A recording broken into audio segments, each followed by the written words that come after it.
In today's video, I'm going to show you how to use the countdown timer mode on your Module 3518 watch from Casio. Pretty similar to other Casio watches. You've got a mode button down here at the bottom left. We're going to press it 3 times to get to our countdown timer mode. The third press should get you to a screen that looks like this. You should see TR at the bottom, and that is your countdown timer. You'll also have your current time being displayed, as well as your moon phase and your fishing information. That will always be displayed on your different modes.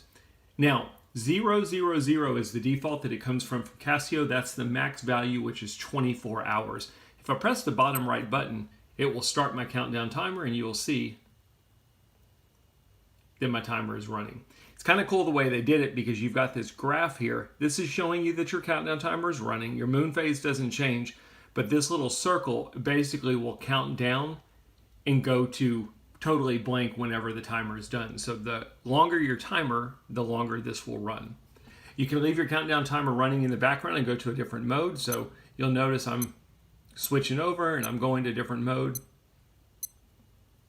No problem at all. Countdown timer's been running the whole time.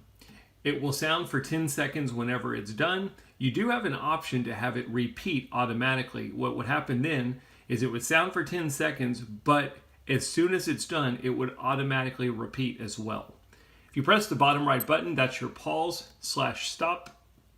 Press it again to resume.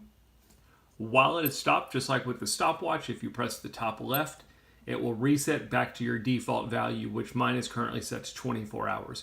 So what if you want to change that default value, and what if you want to set a repeat?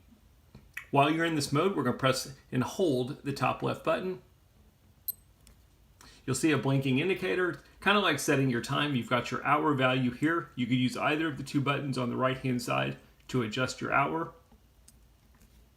Once you've got your hour value set, you'll simply press the mode button. That will take you to your minutes. And you'll notice, as I'm changing it, it shows you your graph area adjusting. Once you've got your minutes set, press mode again. This is going to be your repeat option. You see it blinking here. It's currently off. If I wanted to switch it to on, I'm going to use the bottom right button, and it's a simple toggle. It's either on or it's off. I'm going to go ahead and put it on just to show you. Now, if I press mode again, it's just going to take me back to the hours. So that's all of your settings. Once you're totally done, you're going to press the top left button, and that will confirm your changes. So now I've got a 1-minute timer set, and it's a repeat timer. So I can start it, and you'll see my graph looks totally different than it did before when we were on 24 hours, because I'm only doing a 1-minute timer. What I'll do here is I'm going to speed up the video. I'm going to let you listen to what it sounds like whenever the timer goes off.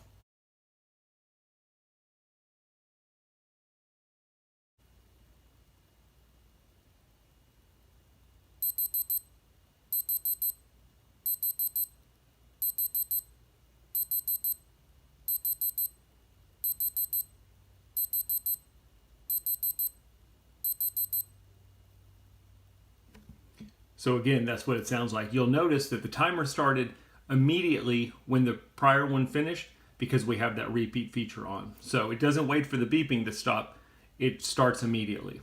I'm going to go ahead and press stop, and I'm going to press reset. You'll notice this time when I pressed reset, it went to 1 minute, because that's our new default since we changed that from 24 hours. As always, once you're done with this mode, you can simply press the mode button a few times, get you back to your main timekeeping, and that's a look at the countdown timer feature on the 3518 watch. I hope the video helped.